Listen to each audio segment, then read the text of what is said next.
The Batteries Included podcast is brought to you with United Chargers. United Chargers presents the Grizzly range of EV chargers. There's the original Grizzly Classic, a powerful, heavy-duty, portable EV charging station built to withstand the toughest conditions.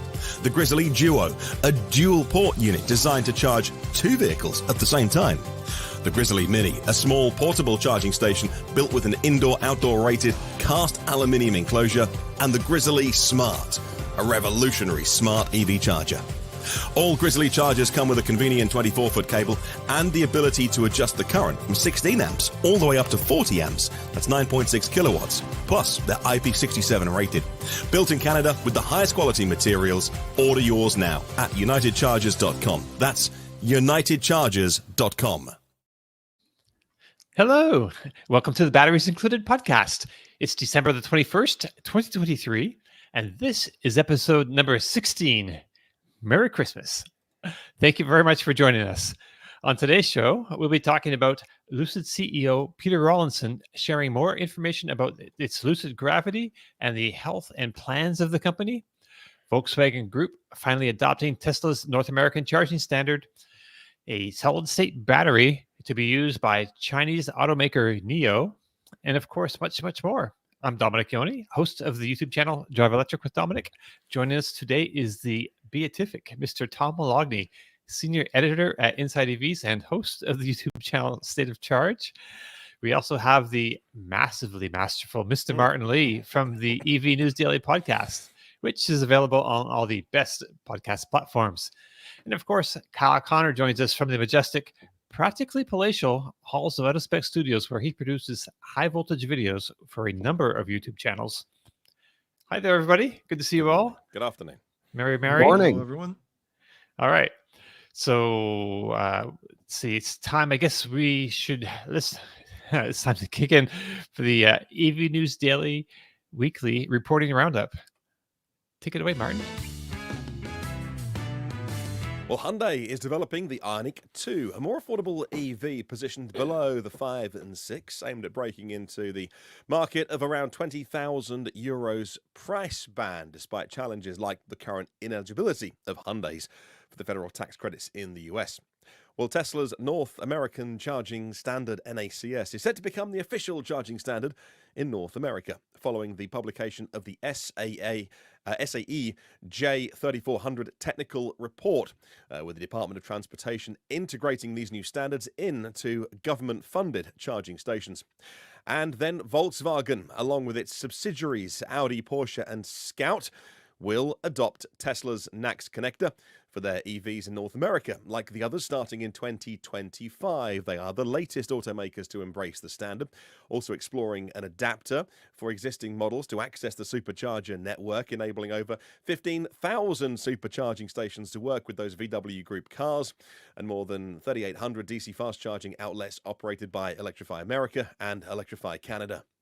Well, starting in February, Ford and GM both say that their EVs with the adapters will gain access to Tesla's superchargers ahead of the broader industry's shift to NACS in 2025.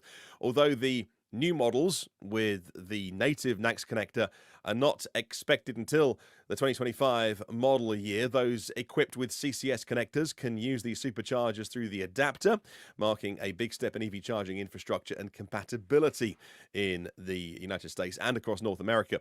Of course, although the Tesla Model 3 long range and rear-wheel drive variants have had some bad news this week. They are set to lose their eligibility for the $7,500 federal tax credit, the IRS Clean Vehicle Tax Credit, as indicated by Tesla themselves. And bad news for GM and Ford, announcing that their EVs will lose eligibility for the tax credit. The Lyriq, the Cadillac Lyriq, the Chevy Blazer, Ford's E-Transit, Mach-E, and others will be affected, like Ford's F-150 EV Lightning, and the Chevy Bolt, if you can get any of those in 2024, the Ford F-150 and the Bolt retaining their tax credit. A new bit of a bombshell report this week by Reuters looked at Tesla documents and interviews many Tesla owners, it revealed widespread failures, premature failures in suspension and steering parts across Tesla's model lineup dating back 7 years. They described them as chronic failures in relatively new vehicles, internally acknowledged by Tesla engineers on internal documents as flaws and failures. Despite this internal recognition, Tesla still hasn't fully disclosed the extent of any defects to consumers and safety regulators. Reuters claim the documents include repair reports, engineer analyses, and instructions to technicians on how to inform or perhaps misinform consumers. Norway's traffic safety regulator, the NPRA, is conducting an inquiry into suspension failures on Tesla's EVs, specifically S and X. They opened this investigation back in September 2022, and we're waiting to hear the outcome of that. Now, a bit of a week for Tesla, to be honest with you. They also had to roll out a software update to over 2 million vehicles, which was an official recall. So yes, it was a software issue, but it does get marked down in the books, if you like, as a recall. It's one of those things that has to be done, and that's based on the issues with the autopilot. Now, Consumer Reports say that they got their update, and based on the first tests, that the recall, which was instigated by the NHTSA, is insufficient so far because it relies on the internal camera, the cabin-facing camera in Teslas, which many Tesla fans have been posting on Reddit and the forums. They get the little stick-on cover, they just slide across, and it circumvents the driver attention monitoring methods. Well, Hyundai is expanding its N-Line series of sporty vehicles with the Kona N-Line for a 2025 model year. We're seeing it in camouflage spy shots recently, with the charging port in the bumper and the LED DRLs and the lower grille pretty visible. So we think this is the existing Kona look and model, but with a sportier powertrain. Chris and Julie Ramsey, the husband and wife adventurers, have set a remarkable record by driving their Nissan Ariya E-Force from the north to the south poles. The first time a car has completed the pole-to-pole journey, over 10 months and 18,000 miles. And Kia is venturing into the commercial vehicle sector. We'll find out more at CES in January. Recent announcements suggest a focus on customization and adaptability for businesses. A new look for the Genesis GV70, that's their third all-electric model, launched back in 2021. New facelift coming for next year, and that is the first US-built EV from the company, from their assembly line in Alabama. And VW releasing some teaser images of the ID.2, the SUV, hinting at a design resembling the style of the T-Cross. The new model will share similarities with the upcoming Skoda L-Rock for 2025, a new, more affordable, cheaper city car. Right, that is your news for this week. And who knows, next week, maybe there'll be a bit of news. Maybe we'll do something else. But thank you very much for enjoying these little news things we've introduced this year. Dom, it's back to you. All right, thank you. Okay, good morning. So, actually, before we get going, we had a question, a super question thingy. Kayvon asked us if he's found a 2019 Audi e-tron edition 1 fully loaded, 17,000 miles, $39,000. Is that a good price, or should I negotiate down? I don't know, top of my head, I think it's a pretty good price, but you could probably get it down a little bit. Kyle, real quick. It seems like it's $9,000 too expensive. All the edition ones were like the super early ones that had a lot of bugs and issues, and many of them are manufacturer buybacks from early problems on the car. So make sure it's a clean title. We have a whole series actually answering questions like this called Battery Bargains, and that is on this channel, and we do it every Monday? We've been going Monday and Tuesday. Okay, early all depending. Yes. So, send us your car questions. Domenick can provide the email, and we'll answer them on the Battery Bargains show. Thank you, Kyle. That's what I should have said. All right. So there's the email address up there on the screen, batterybargains@batteriesincludedpodcast.com. Thank you, Gary. Appreciate it. That's Merry Christmas to you. It's very generous. Hey, Tom, let's start with you this week, because you had a great conversation with the CEO of Lucid Motors, Peter Rawlinson, while sitting in a Lucid Gravity SUV prototype.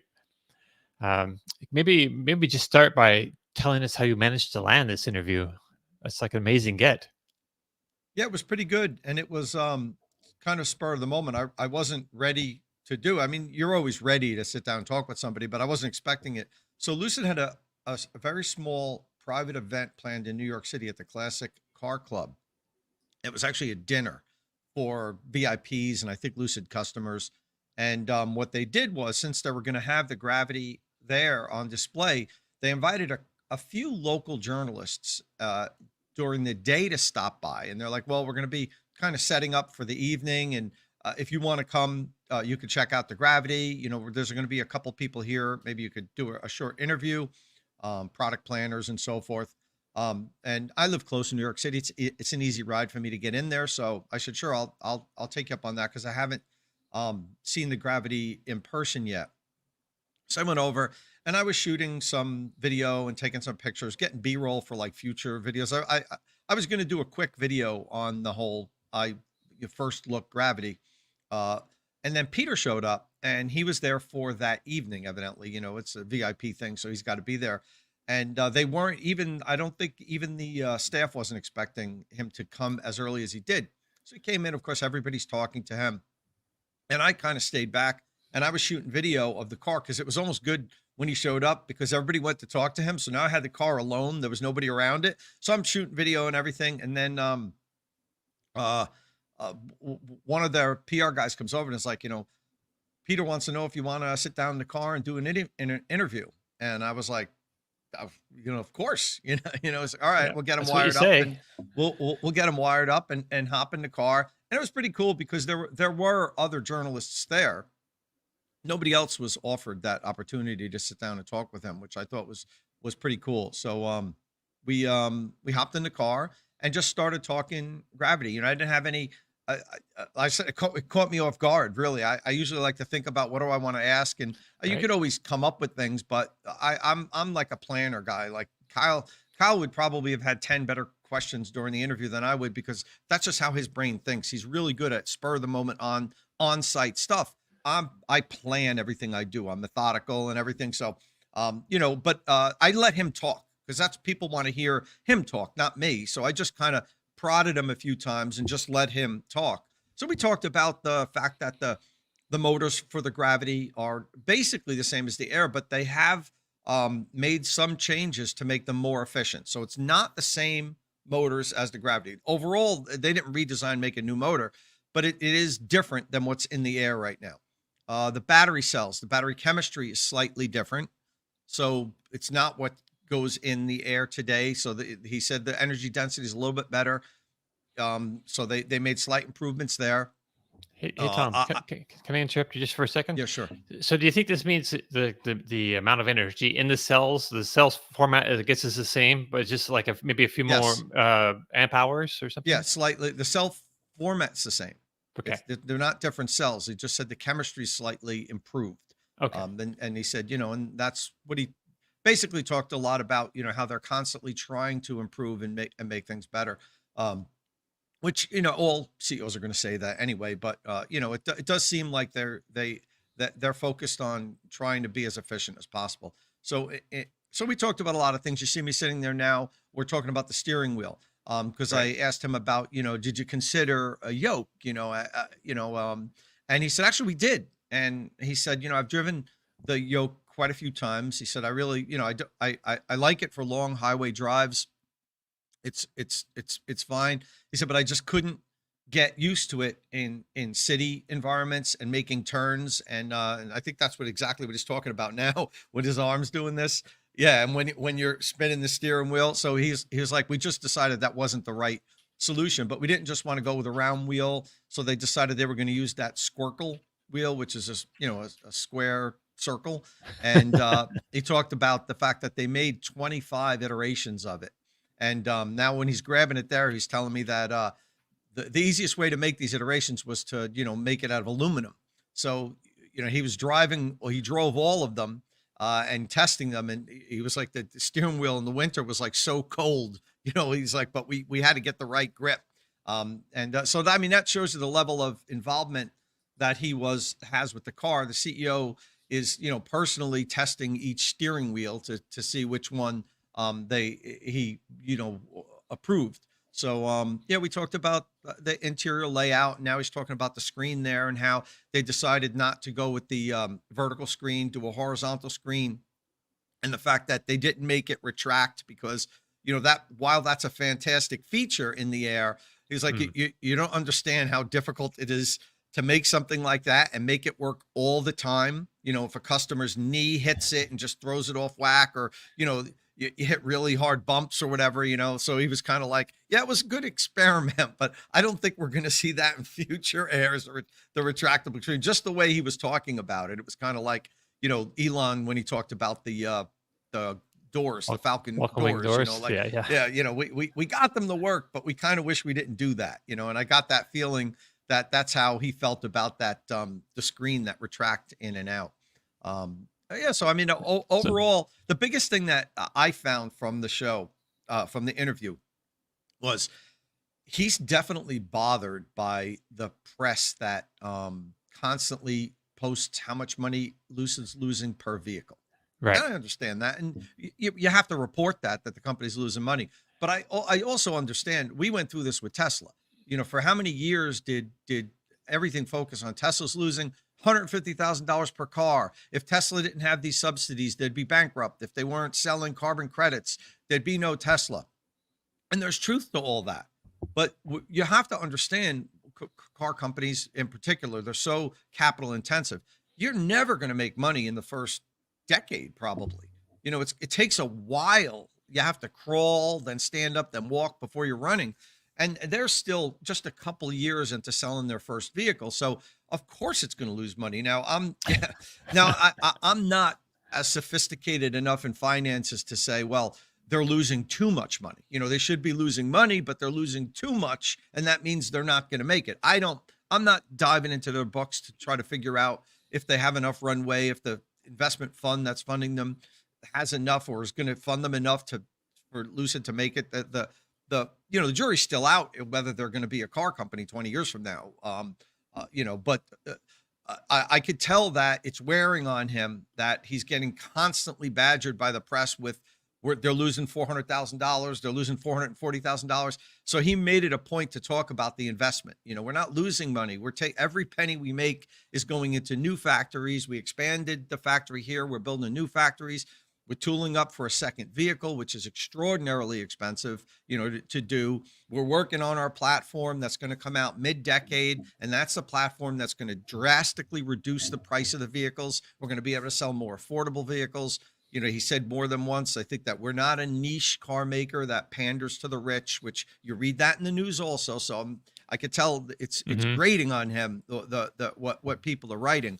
We don't see ourselves as this expensive car company long term. We want the vehicles to be able to be affordable, but in order to do that, we have to do what we're doing now. You can't start off with a $40,000 car. You just there's no pathway to profitability that way. So in any event, that's the biggest take that I got out of it. That that you could tell it's wearing on him. That all the negative press. Right. Which doesn't surprise me. It would wear on me, so. Yeah, we had the same situation with Rivian just recently. There's a lot of articles 1 week, about around the same time as there was a bunch of Lucid articles as well saying, oh, these companies are losing so much per car. And it's just not a great way of looking at how the financial health of an automaker, especially a startup one. It doesn't. Well, we used to report on that at Inside EVs with Tesla. You remember, right? It was like every quarter. Tesla God. lost 700 million this quarter, 600 million the next quarter. When they only lost $500 million in a quarter, it was a victory. Right.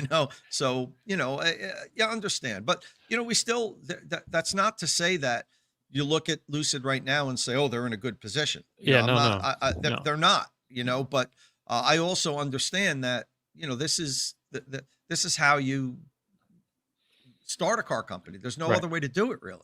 Well, looking at Lucid and Rivian, I would say Rivian is in an improving situation, where Lucid situation is not like they really need sales basically, and they haven't really executed well on sales. And also about this messaging you're talking about, they don't want to be just like this niche luxury car company. Well, I haven't really actually heard that message. Maybe I haven't. It just hasn't sunk in. But yeah, I think they need to. I don't know. They need to get the What is it? gravity out first. They Yeah, need to get that next vehicle out. I think that's going to be, if it delivers on what they promise, with a right. starting price point of under 80,000, so it'll qualify for the tax credit.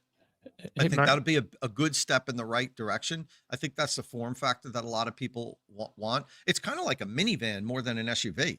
It really is. If you look at the side profile, it looks more like a minivan than an SUV. It is extraordinarily voluminous, and the inside of it okay. is huge. I mean, it almost should have a sliding door on the side, Ooh, because it just the whole, look at the side profile. It's more minivan than SUV, in my opinion.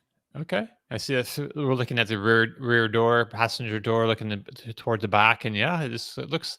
I like the way A lot of room the back rear there. two seats like kind of sink right into the right close to the back there. It's like right between the wheel wells. So what do you think, Kyle? The messaging from Lucid have they really sold that they're not just like a premium brand to you? Not yet, and I think it's not the time yet for them to really push the "we are the everyman's car," because at this point they still start at 70 something thousand dollars for an air pure rear wheel drive. And I think the owners of Lucid today are looking for that more exclusive, more premium look, feel, image that they can, say to their friends who bought a Model S, well, I've got a Lucid next level up, when they park it next to their friend's Tesla. And so I don't think it's the time right now to really share the message, other than to investors, which is not my world. Right. I know nothing about that they are, the everyman's car. To the consumer, it's great that they're viewed as sort of this premium EV brand. Where they run into problems perhaps is not everyone knows how inexpensive you might be able to buy one new. But I think they can balance that with the air of exclusivity, if you will, with that starting price point that maybe not everyone knows. In the future, though, yeah, can't wait to see what their mid-sized car looks like. I have not listened to the interview yet, but it is on my saved for today. I'm doing a range test today, so it's going to be one that pops up as I'm cruising along, and very much looking forward to listening to it. Right. Yes, that's exactly how I was picturing it. Investors need to know about this kind of stuff. But the messaging now, you get a message what you're selling, and that's premium vehicles. So yeah, I was going to ask Tom too what he thought about the Lucid Gravity in person, and so minivanish, but nice though, right? Oh yeah, it was really nice. I mean, Okay. you could tell you're sitting in a Lucid as soon as you hop into it. It definitely has that same design language. I thought it was really nice. I thought it was. I mean, I was surprised by the amount of space, because it's not. I have a Rivian R1S. The R1S is bigger. It's a couple inches longer, a lot taller. The Rivian is. It's not a tall, SUV. It Okay. has a lower roof height than some of its competitors, and I think that's partially to get the aero down, to have a good CDA, and evidently they do. It seems to be very efficient. I mean, they're talking more than 440 miles per charge from around 120 kilowatt hour battery pack from an SUV. That's EPA, which is 3.65 miles per kilowatt hour. That would beat anything else out there as far as efficiency wise, and a lot of it had to do with the aero, which we talked about. Right. But I was surprised at how much volume it felt like it was inside. It reminded me of being in like a Chrysler Pacifica. Like, it's not that big, but it felt voluminous on the inside, and of course, all nice materials and everything. Everything was premium. And I think when I talked before about the messaging, I think Peter more so was trying to say, that's what we our long-term goals, not what we are today. But Right. to Kyle's point, you're right. Talk about what you are today. When you are what you hope to be, that's when you talk about that more, but yeah, I was impressed. The interior was very nice. And I like the interior of the Air. I mean, I think the Air is, very well appointed, very comfortable car to drive in, and I expect the same from Gravity. Right. Which driving should be maybe next summer, I think is what we talked about. Okay. On you wrote up an article for Inside EVs with your video, and you have a little chart here that has an efficiency comparison with four other three-row all-wheel drive electric SUVs. And man, the Gravity on this, according to this chart at least, is 29 kilowatt hours per 100 miles, compared to like the worst would be the Rivian at 47. Yeah, but I will say one thing. I made a little mistake with that. I Oh. did that for my for YouTube channel. It's not really a mistake, but maybe it was I probably should have put the Rivian with the dual motor on there instead of that was with quad motor, like, because I owned one and I was comparing it to my Rivian. But then after I put it up, I said, to be fair, I probably should have used the dual motor because I think that's a little bit more efficient. It still would have probably been the least efficient of the three-row SUVs, but the numbers would have been a little bit better. But this is based off EPA stated. Yes, this is EPA, which includes charging losses. I didn't have a good miles per kilowatt on all those other vehicles, a real world miles per kilowatt to compare to, because Peter had talked about we're going to come in at 3.65 somewhere there. So this is the kilowatt hour per 100 miles. Is EPA numbers, and that includes charging losses. So that includes, you're charging on level 2, the charging losses. Now, if I would have, and I estimated those numbers, it says see all estimates for the Gravity. If I would have just gone off Peter's numbers that he gave me, it would have been like 26 kilowatt hour per 100 miles. But I added a few for charging losses because I know that's baked into the other figures. Okay. I still think it's pretty impressive, just to have it. You're way ahead of the Kia EV9. I'm not sure what, I guess we need to see what these guys do at 70 mile an hour, range test to see how close they are to their EPA numbers. But I would suspect the Gravity would do good in comparison to them because of the aero of it. Right. All right. See, anything else we wanted to talk about that? Thank you very much, Dylan. We really appreciate that. Merry Christmas to you. Anything else we want to say about the Lucid Gravity? Anybody? No? Okay. So, Kyle, you've been back in the country for a few days, and I guess bored because you bought yet another electric car. So, why don't you tell us what you got and why?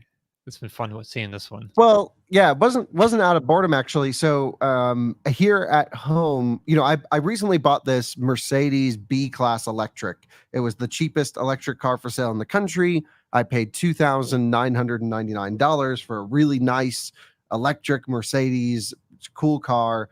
But the problem is it wouldn't charge. It had some like weird bugs and issues. So I brought it to QC Charge, and they are, they dug into it, and it wasn't as simple as just a onboard charger problem. That actually worked. So there's another electrical fault somewhere in the Mercedes, Tesla, communication gremlins, and it's solvable. Every problem is solvable. But we will certainly, make sure that gets done. But it's not going to happen as quickly as we originally thought. And QC Charge is moving shops this week, so it just was delaying that process. So I happened to get on Facebook Marketplace and just saw a $3,500 ad for a Volkswagen e-Golf, which is, of course, sort of a compliance car, also battery electric vehicle from Volkswagen before the ID4 came out, before the ID3 came out in Europe. And this was the first generation of the e-Golf. It's the small, I think 21 kilowatt hour usable, something like that, when new version. Had about 86 miles of range when new, and it's a Golf. It's a Mark 7 Golf. So there's a million parts available for it. It uses the same suspension, same interior, same body as the standard combustion one, which they sold millions of.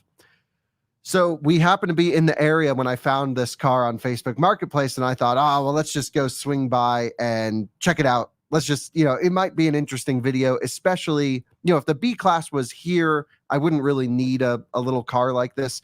Keep in mind, I also have a Nissan Leaf, but that's with our friends Patrick and Liv from Mach-E Vlog out in California. So I keep getting these cheap cars and I can't drive them. So I was like, let's get a Golf. We test drove it. We made a whole video about it. Really beat to heck. I mean, truly beat to heck. 125,000 miles on a car that only has roughly 50 miles of range is dedication. I don't know who did that because it's all degraded now. So like when new, maybe it had 80. Now it's down to roughly 50, 55 miles of range, I would say. And so yeah, basically it was the one option I wanted to make sure it had was DC fast charging, because with a car with such little range, it's just nice to be able to pop into a fast charger, juice up and go. The e-Golfs charge really well. They hold peak charging to about 75% state of charge. So it sits at 44 kilowatts all the way up. So that's, perfectly fine for me. That gets you another 40 miles. Just hopping charger to charger. And here in the Denver metro area, there are DC chargers everywhere. So I thought, okay, pretty usable. You can't go on a road trip because it will limit your DC speeds based on battery temperature. It's an air-cooled battery pack. And so once it reaches, I think 45 degrees C, basically you're down to level 2 charging speeds. But really, there's no plan to use DC charging much unless needed. And overall, yeah, the car is just great. $3,500 got me a working car for transportation. Now it needs some love. I set myself a $1,500 budget to get it back into running order. I figured, okay, functional e-Golf for $5,000, get it dialed. And, it needed a new windshield. That was surprisingly only $380 for a brand new piece of glass installed from Safelite down the street here. Needed all new suspension. So last night I went online and ordered every bushing, every suspension component. And that's really the big, where most of the expense is going into. I got coilovers for it. So we're going to drop it a little bit, adjustable sway bar end links, completely new lower control arms with, polyurethane bushings. It's going to be a little bit like I could actually take it to an autocross and have some fun. Yeah, definitely. And Colton had some wheels sitting in his shop, some really nice rotiforms, which are quite expensive, quite Volkswagen tuner-ish wheels sitting around. And that didn't go towards the budget because he just gave them to me. He said they've been sitting in his garage for 2 years, 3 years, and I could just have them. So now it's got a nice freshened up look. It's still got this aero blade effect to it. The wheels actually don't weigh that much more than standard. Certainly, we're not going to get the range we did on the Arrows, but I think the alignment was so bad originally that I brought it just for a quick initial alignment before we put the suspension on. I think big wheels with an alignment will do more range than the Arrow wheels without the alignment, because the front tires were like scrubbing the whole time. Right. So that's a big efficiency hit for sure. Yeah, absolutely. Yeah. I mean, you would, and it's almost dangerous to drive. Like, I don't think anyone should drive it till we get the suspension on. Because I had it on the highway and like you hit a bump and you change lanes. I mean, there's no connection to the road in this one. Was there something like disconnected in the suspension somewhere? It's just completely worn out dampers and bushings. Oh, okay. I mean, because that's a severe situation. Yeah, it's really, I mean, it's fun and enjoyable for me to drive around because you're like, oh, snap oversteer, catch it. And of course, like ESP doesn't work because one of the wheel speed sensors is gone. It's like a typical beat to heck Golf. It just happened to be an e-Golf. And thankfully, parts are like so cheap for this thing. So I'm really enjoying it. So when you first looked at it, I think you said they had like 35 miles of range at 75% state of charge. Did the range seem to improve as you charged it and discharged it a few times? Well, it's a guessometer. So it's probably been just driven around parking lots with the heater on full or whatever. And so that gave an artificially low range number. And so now that we've opened it up and we've driven it, it certainly seems like 50 miles I can get out of that car.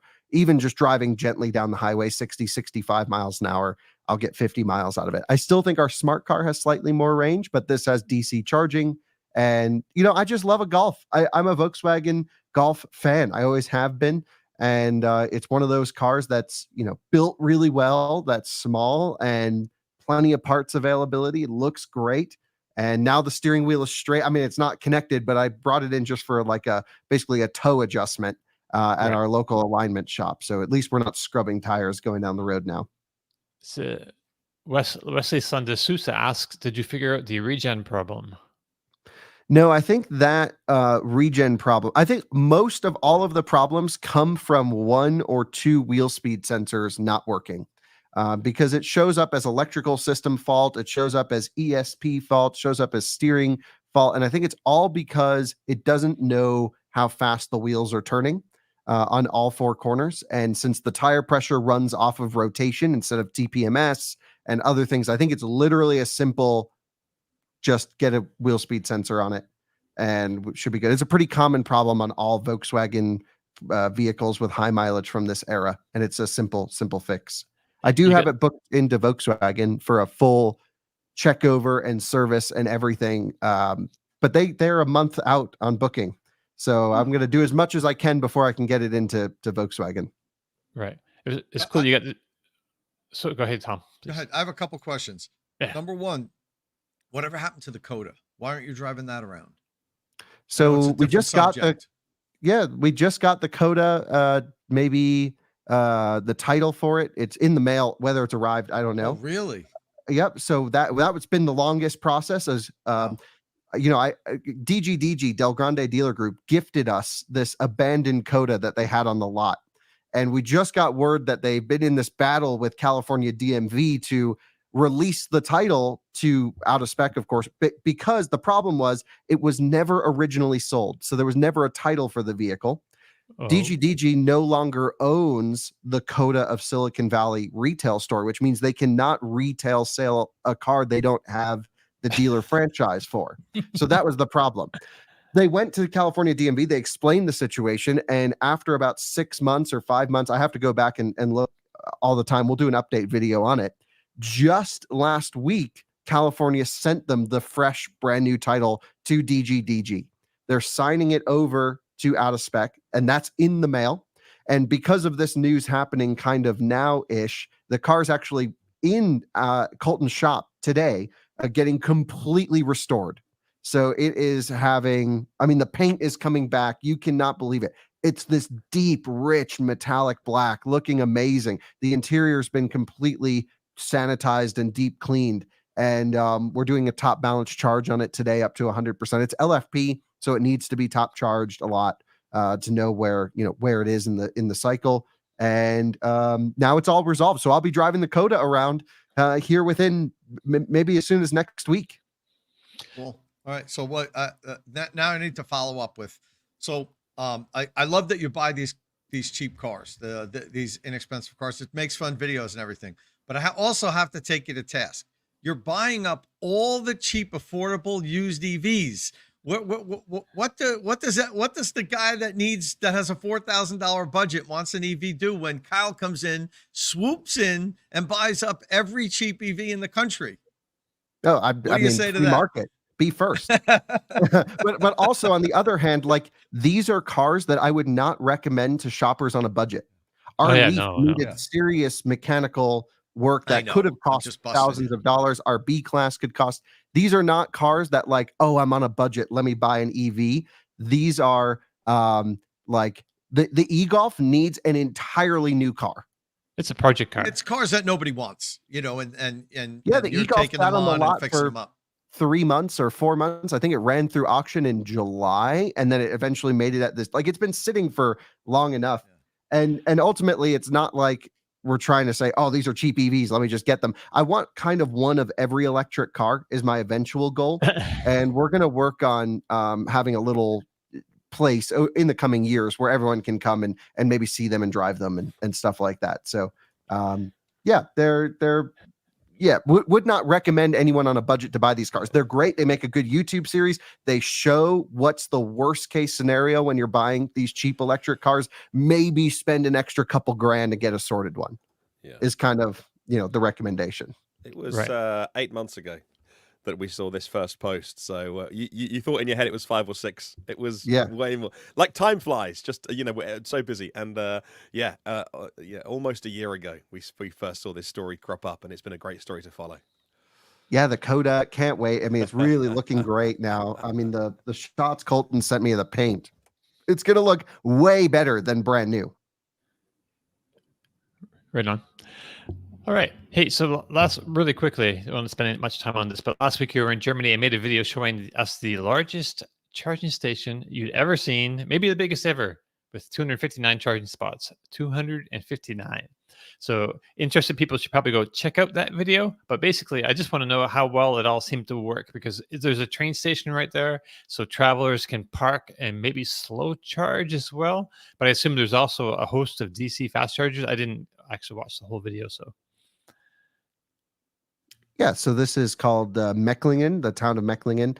On the way into this charger, you pass another absolutely amazing DC fast charging park with Ionity and Tesla, with solar and a little market where you can like purchase things. And I did a whole video on that. That's going to be coming maybe as soon as tomorrow or the next day.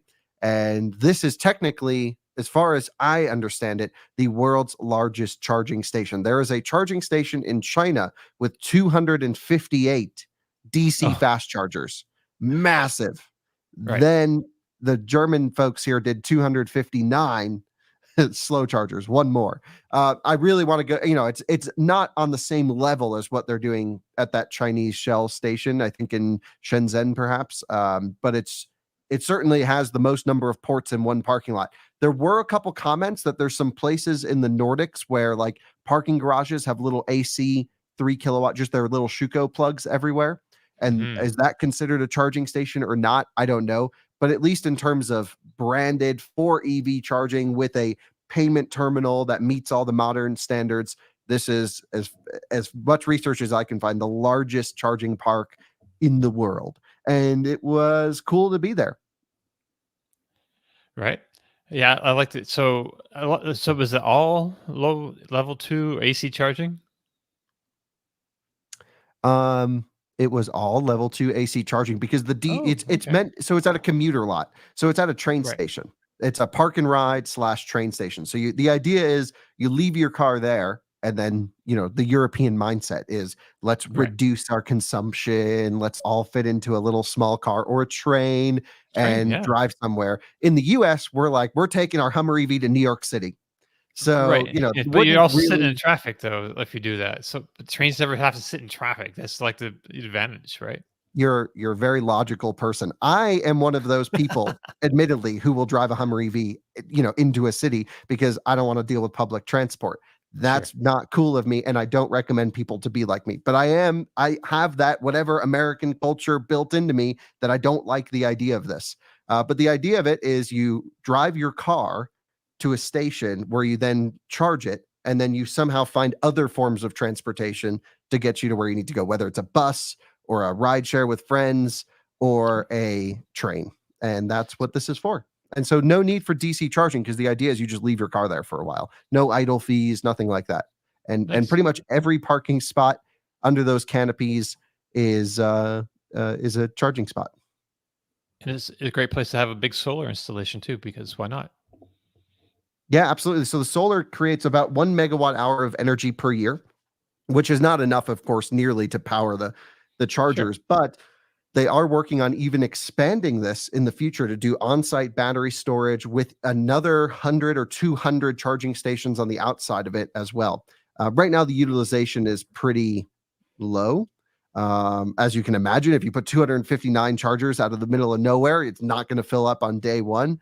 But over time, planning into the future, this is, certainly a big expense right now, but it's a cool showcase, and it's something that, really makes a lot of sense and perhaps can be replicated on a smaller scale in metropolitan areas. Like my dad, for example, living in Connecticut and the suburbs of New York City, he would always take the train into New York City, a commuter train. I totally get that. Put these at the train station lots, and makes a lot of sense. Yeah. What is that? The Excella or something like that? The commuter rail up there? I don't know. Accelera. There's a couple different ones, but that's the fast. Tom should know. That's in your neighborhood, Tom, right? Acela, right? Cool. Hey, Martyn, did you buy a car this week? I did not buy a car this week, but it's not for the lack of trying. I want a half-decent story, so been bidding on a few cars. Just got outbid on a Tesla Model 3 Performance, 3 years old. Ooh. Had all the road rash on the sills, which is a very common problem, almost a warranty issue. My friend Nick, who does the EV Nick YouTube channel, he's dealt with this before. Almost worth trying your hand at a warranty thing, because so many people have had that done under warranty. But also he waited like a year and a half to get Tesla to fix his paint, which they admitted, and then kept fobbing him off. So, but he got his Model 3 resprayed because it was faulty. Just took forever to do it. That's so good. he got it. So he had a year and a half old car, and yet had a new paint job, which was cool for him. But he's like, yeah, he said, if not, sill spray is absolutely fine in terms of you got to pay for it. So just got outbid on that. Just got outbid on a Polestar 2. I know that wasn't on our shopping list, was it? We talked about what I was going to get next. But it was going really cheap, and it had had the traction control warning on, which is fine. As Kyle says, everything can be fixed. Now it's only 3 years old, so maybe that's out of warranty now for Polestar, but whatever. It's Chinese. Everything's fixable. And I looked up the error code and it's actually a battery issue, and that's the one thing I'm not willing to get into, because it was a 25 grand car. It's not a $3 grand Golf or whatever that you can have fun with. It's 25 grand Polestar 2, and it's. When the error code said battery, I'm out. So I took myself out of that one, because it would have been a good price to get hold of that one. But yeah, I got a couple more Polestars I'm bidding on next week. Hopefully between Christmas and New Year, the dealers are off. They're both going through the auctions. So hopefully people are having a little bit of sherry and mince pies and not bidding up bidding up those cars. But yeah, hopefully we'll get there soon. Also, I've had a really weird journey. So I'm ill again, by the way, because I have children, so I'm just permanently ill these days. But had a really weird week with Tesla, and it's such a journey, because I'm not the world's biggest Tesla fan, as you know. I'm not the world's biggest Elon Musk fan. I'm a huge Tesla fan. The quicker he's out of the company, the quicker I think it'll become what he's holding it back from being. But I was like, right, it's fine. I'm going to buy a Model 3, probably long range. If I get a performance for the right price, I'll do that as well. Insurance is silly. It's like £1,200 a year for me, which, I'm 45 years old and I live in a safe town. The car is on the garage. It shouldn't be 1,200 quid, but it is anyway for a performance, because the Polestar's £400, 450 anyway. I can stomach that. And then he's like doing Twitter Spaces with Alex Jones and Andrew Tate, and they're his new best friends. And I'm like, I can't be bothered to be dragged into this world where my friends are going to be like, oh, you love Elon Musk now. I'm like, no. And I'm like, this is ridiculous. He's just the CEO of a publicly limited traded company. I'll just get the Tesla because it's the best car, and I want to have a little play with one for a year. And I'm like, okay, so I'm going to buy one. And then he removes the Disney Plus app because he's had a fallout with Disney on a different public company that's meant to be a separate legal entity, but he falls out with Disney, and the Disney app comes off the Teslas for people that have never used it. For people that have used it, it stayed on, but the holiday update came out and they stripped out the app because Man Baby got upset with something on his social network. And I'm like, I can't be bothered to get into this world of, oh, now my ultrasonics don't work because Elon, because I would get a Model 3 that had ultrasonics. So I'd go 2022 or early. I think it was September 22, the Chinese cars came here and the ultrasonics came off and it went to vision only. So I'd get a pre-2022 Model 3. And then I'm like, and I was on Reddit, on the Tesla forums, and I'm on the Reddit forums, and there's a guy who's got his Model S Plaid, and he loves it. He absolutely loves his Plaid, and he went in for service recently. And when it came back, they disconnected his front radar. And they're like, oh, we're going vision only, so we disconnected it. And I'm like, at what point do you own a vehicle? And at what point does Elon Musk own the vehicle? And he can do what the heck he wants with it. So at some point, do I buy a Model 3 with ultrasonics? And then they go, hey, we're going vision only, so we're just turning them off. And I'm like, I can't be bothered to get into that world. Then I come full circle and I go, who cares? I just, like, Tesla is objectively the best at so much. Just suck it up and buy one. So I've gone around in this really weird circle this week that I thought I'd share with you, because I think it would probably sound really odd, but I don't mind sharing if people think I'm odd. It's genuinely where I am, spending my own money on it. And I'm like, does it matter? No. Am I bothered? Yes. Why is that? Who cares? It's just a car. But think about First the world content. problems. You're also in a different situation than most people, where if Tesla does remove your ultrasonic sensors, that's a good video. That's a good podcast. I know. So just do it. What's I so know. hard about this? I know. You school me on this all the time. You're like, come on, just do it. You're 2 weeks too late with this You can decision. just sell it anytime. That's the beauty of our market. You can I know. buy it, you can hate it, Yeah. You can make videos as to why you hate it, and then you can sell it. You're absolutely right, of course. So that's the Yeah. weird journey I've been on in the last week. I haven't got one yet, but it'll happen in the next couple of weeks. Okay, well, we'll check in with you again next week and see what happens. So good luck. I'm not sure. Yeah, Christmas time. Yeah, we don't know. I don't know what the market's like this time of year, but there Slow. it is. I mean, January's going to go up because all the car dealers come back in January and they're like, right, let's have at it. Here we go. And the prices they always go up in January. Not prohibitively, but they will. So maybe over the Christmas period, I'll hit the auctions and I'll get a little something. All right. So I do own a Tesla, and like you mentioned earlier, this week they sent out their Christmas update, and while it has some improvements, like the blind spot camera where you signal a lane change, there's a this little blind spot. A little warning comes up when you're signaling for a lane change. There's access to the cameras in the B pillar now in the live camera view. So from your app, you can see better what's happening around your car. Oh, Merry Christmas from Tesla. That's very nice.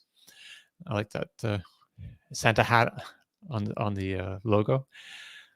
They're also increasing text size and location of the driver monitor warning alerts in Model 3 and Model Y, and an option to activate autopilot with a single pull of the right turn stalk to simplify activation and disengagement.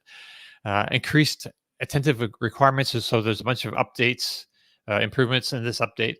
And I understand that the in-car camera now is doing actual driver eye monitoring, though, as Martyn said at the beginning, we're hearing, and I think Kyle mentioned this to me on the phone, that some people can cover up the camera and it doesn't turn off, like the ability to use autopilot. So that's kind of bizarre. And you can get these in the accessory shops or AliExpress or whatever, just like the little slide across things for your webcam if you're just really paranoid on your computer. Exactly the same as that. It looks super. It looks actually quite nice and fitted on the Tesla. It just goes across your camera and you just slide it across, and then it's a few bucks, I think, from China and stuff. So I've seen loads of people on Reddit this week saying, hey, it works, and stop nagging me.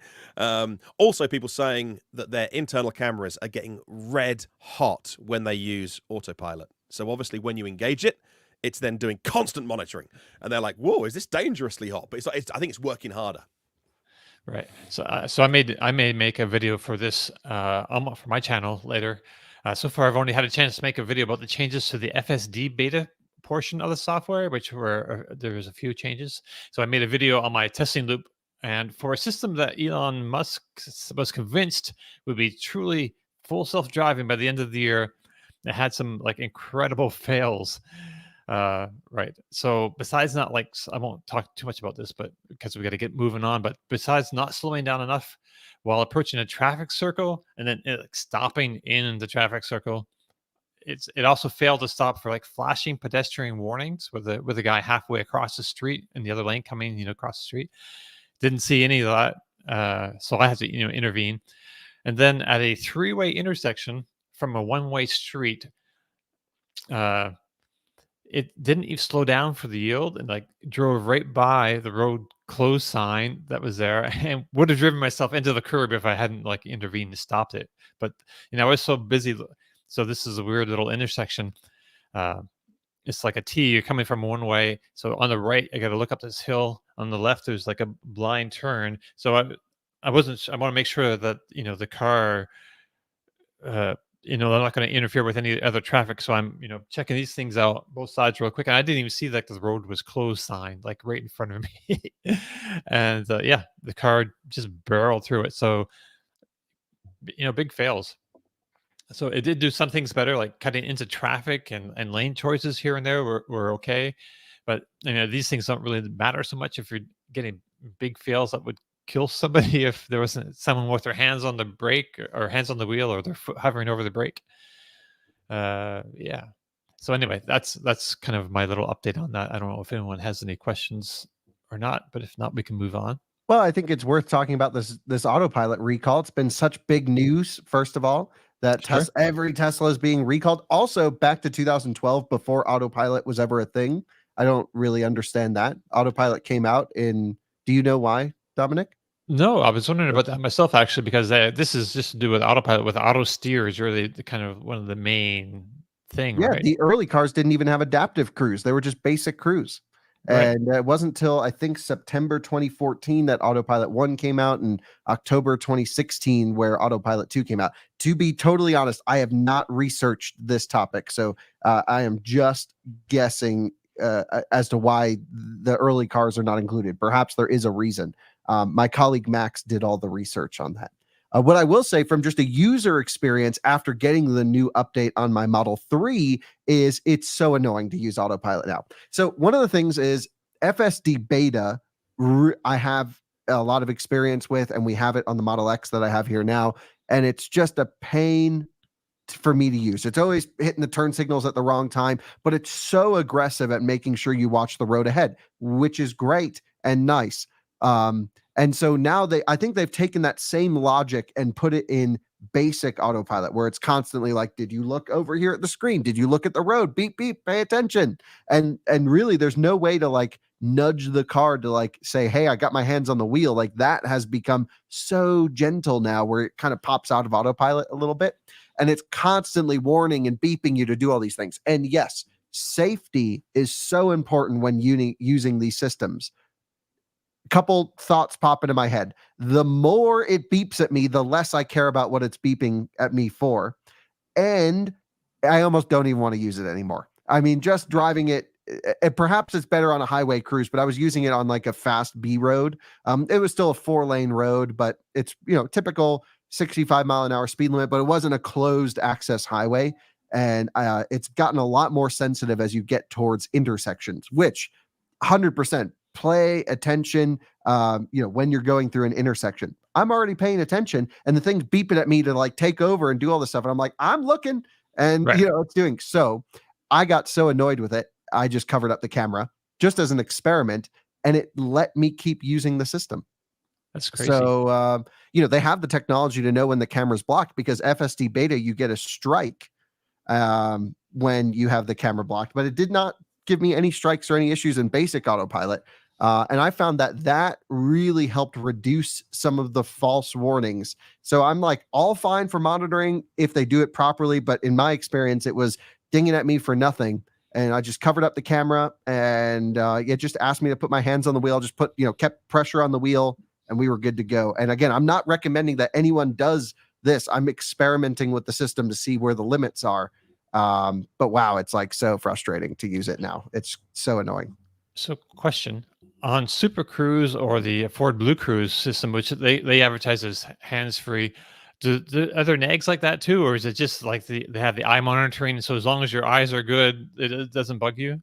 Yeah, no, they do. And certainly I have never jived really well with any of the eye monitoring systems. I get why you need it from a safety perspective, because you want your eyes forwards. But sometimes you'll get a warning, sometimes you get a nav thing, and it is I'm not a safety expert. Don't take anything I'm saying as advice. All I'm saying is occasionally you look away Sure. to read a message, to enter whatever it is while the system's rocking. And all of the eye monitoring systems freak out. The worst one, though, was in the iWays Chinese electric car I was driving, because if Okay. you yawn, it starts beeping at you. Right, because you're tired. Yeah. And then sometimes yeah. it would think you've yawned when you haven't yawned. And it's like, pull over, find a place to rest. You're tired. I'm like, no, I'm trying to just get to my destination. Yeah, but GM's a little bit better than that. Ford, if I remember correctly, is a bit more sensitive. We talk about all of these things in the Hogback videos, but yeah. So I would say the new Autopilot update as a user, really annoying. As perhaps a safety increase, much better. Perhaps, because I think it's going to force a lot of people to not use the system, and therefore they can't be blamed for crashing on Autopilot. There's that. You got a question there, Tom? No. I was agreeing with Kyle. Okay. I think overall it's going to suck for owners, but it is going to probably be the right ultimate decision, in my opinion, because I think Tesla was way too liberal, and I know with what they allowed the driver to get away with, how the system operated. Now maybe they went too much. But it's a hard line to toe, and I know I owned Teslas, so I had a lot of experience driving them, and I could tell you there were instances where I was like, "Wow, this is really unsafe." it shouldn't, I shouldn't be allowed to do this.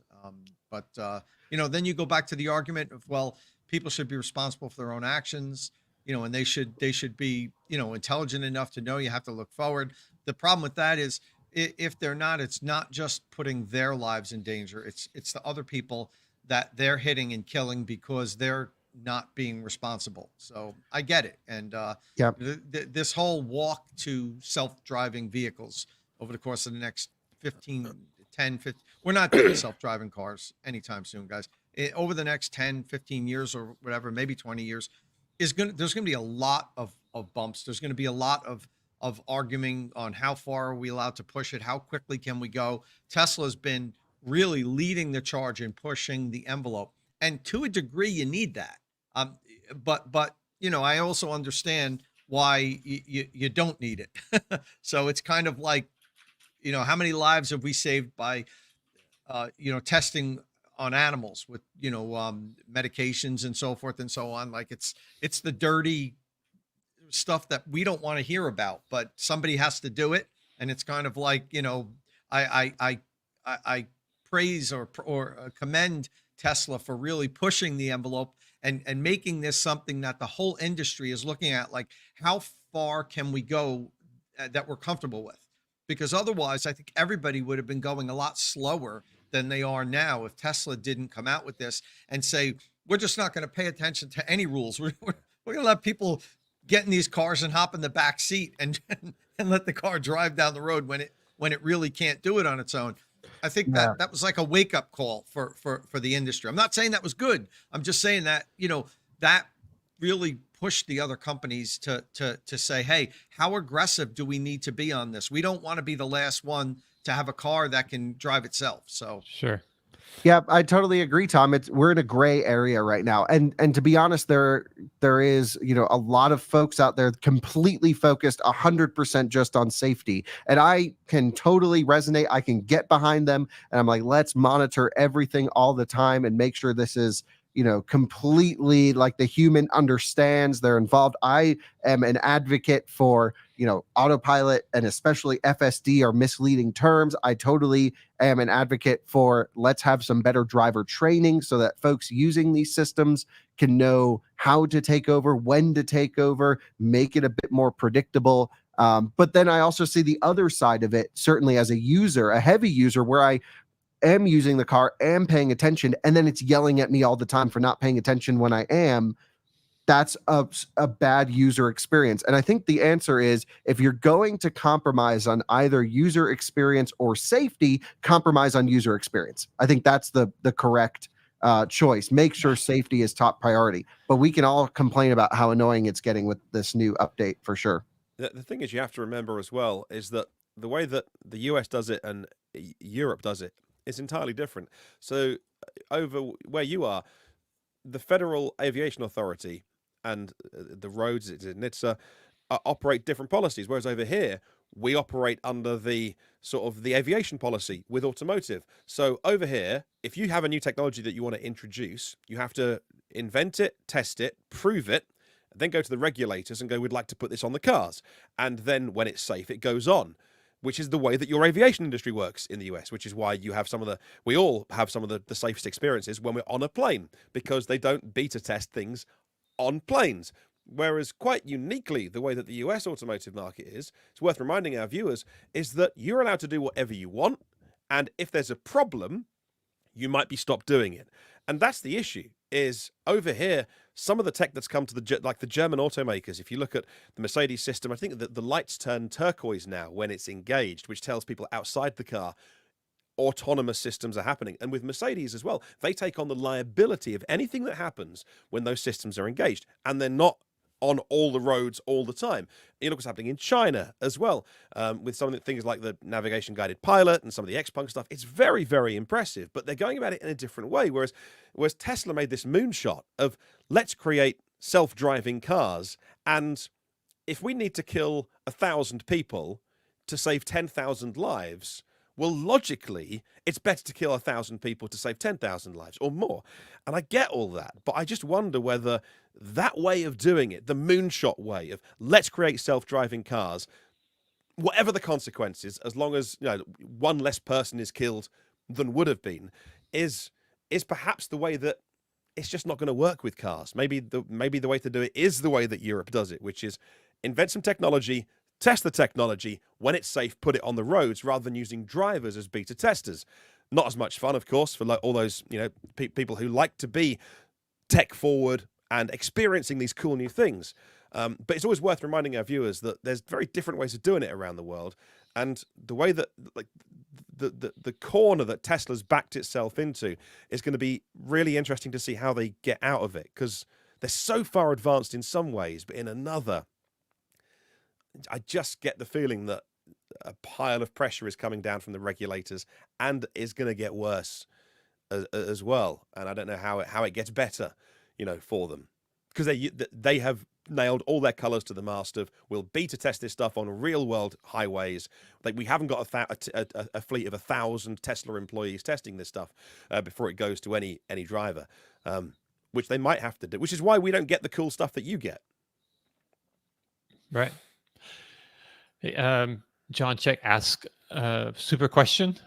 Dom, does your full self-driving take you into turn lanes when you don't want to turn? It did not this trip, not this run through my dude loop. I call it the Drive Electric with Domenick. Acronym is dude. So yeah, not this time, but the time previous, actually, it did go into a lane that I didn't expect it to, and it took basically the shortcut that I knew existed, but the car never had taken before. But it got confused inside this intersection, and it ended up on this other road. It's a bit of a confusing intersection. It was kind of bizarre, but so I haven't really been. So I don't do any highway on the dude loop. So there's no of highway exits. That it was, I haven't seen it trying to take anything like that. But in town, yeah, sometimes the lane changes I think are wrong, or it doesn't get into the right proper lane soon enough. I had both experiences this time. There was one time where I thought it didn't get into the lane really as when it should have, when I would have. But then it really very successful, very well and impressively interjected itself into the right lane, into traffic, which I thought was actually kind of good. And then later on in the loop, it actually did put itself in the lane it hadn't chosen in the past. So it put itself we're going to be eventually turning right. So it got in the right lane, like blocks and blocks ahead of where it needed to be there. So that was kind of nice to see that. I'm not sure if it was how intentional it was, but you never know what's going on in the mind of the car when you're driving it like that. You can just kind of guess at, basically. So yeah. Hopefully I answered that. Also, I just want to say, I don't know about this whole autopilot recall patch fix. I have a feeling that being able to defeat the driver monitoring like that, I think it's going to end up with another recall again until they solve that. I have a feeling, but we should move on. Yeah, there'll always be people who defeat driver assistance systems, but something as simple as technology we know is already in the car from FSD Beta, where it knows when a camera is covered and gives you a strike. To now, it doesn't do it in the newest update. I mean, that was always the trick on the old autopilot. I thought they were going to fix that in this one, and it seems like it's still the same. It just asks you to touch the wheel a bunch when it doesn't see your face. So really quickly, we're talking about defeating. I have the Ford Blue Cruise on my Lightning, which I actually really love. I can't wait for Blue Cruise 1.2 because I know it's going to be improvement over the one that I have now. But I'll be driving up to Vermont soon for the holidays. I always do that, and the whole way I'll have Blue Cruise on, and it's just a great drive. But you do have to look forward. It gives me maybe 15 seconds at most of looking away before it starts annoying, just enough to maybe grab something in the center or change something on the screen. But it's probably less than 15 seconds. I should time it. But so I was just trying to defeat it.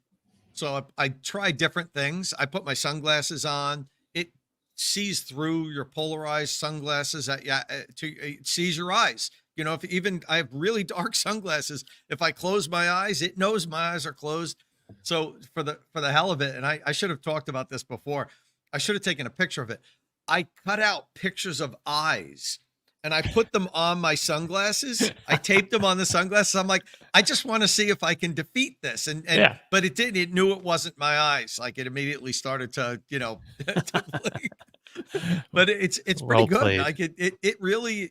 I don't know how they have it set, but it you can't trick it. At least if anybody's figured out a way to trick it, let me know. Not that you should, but that was just like an experiment. I don't want to trick it. I just was like so amazed at how well it monitored my eyes. If I slowly close my eyes, it can really see your eyes.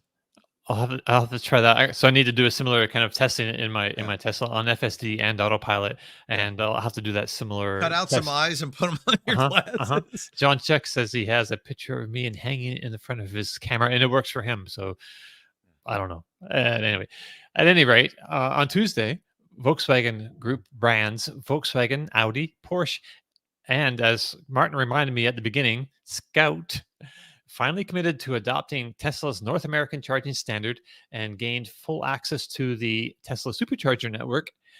On Threads, I shared the news, calling it the final nail in the CCS connector coffin, but I forgot about Stellantis. They still haven't announced yet. A little embarrassing, but they don't actually have a car in the US that can DC charge anyway. So that's the embarrassing part is they don't have one battery electric model for sale in our market. Right. So I refuse to be too embarrassed about this then. So Kyle, we've known this was coming. Is it still a big deal? Yes. Okay. In a sense that this is the brand that was, holding out, who would tell me for the longest time, we're never going to switch. I had quotes from Pablo DC meeting with him, with Tom, he and I together, hammering the head of Volkswagen, of North America or USA, I think North America. And we were like, Pablo, dude, what are you doing? No one is going to buy your cars. A Model Y is already cheaper, goes farther, has all this tech. You need to at least charge easily with your ID4. And he's like, no, we're going to stick with CCS. EA is amazing. All these things. I can pull up exact quotes if anyone wants to come after me over this. But, we were like, dude, that's just not going to work. And then I met with him again. And I was like, Pablo, dude, you really this is not good. Like everyone's switching. When are you you're the last ones? This was only a couple months ago in Germany. He's like, well, we're going to stick with CCS and, EA is amazing. We just looked at our recent reports that EA gave us about their performance and they're doing good stuff. And I'm like, why would you trust a company to give you their own reports about their own service? Why don't you go on a road trip and see for yourself? Anyway, after that one, some of the Volkswagen PR guys were like, Kyle, I think we want to update that response before we go live with anything and I was like, okay, so someone's working on NACS. And I know some Porsche guys, and they were really pushing for it internally. And of course, now the story is over. They switched. It's all great. And here we are. So great news. You can now comfortably buy a Volkswagen product, Volkswagen Group product, and know you'll get an adapter. If you're searching for either a Porsche Taycan or Audi e-tron GT, some of their higher voltage ones, make sure it has which is an option I used to suggest people not to get because we didn't know this would ever be a problem. But the larger onboard booster with the e-tron GT, I think it's actually standard for the US, maybe Canadian market as well, 150 kilowatt booster. For Taycan, it's standard at 50, which is really 40 kilowatts, and then can be upped to 150 as an optional extra.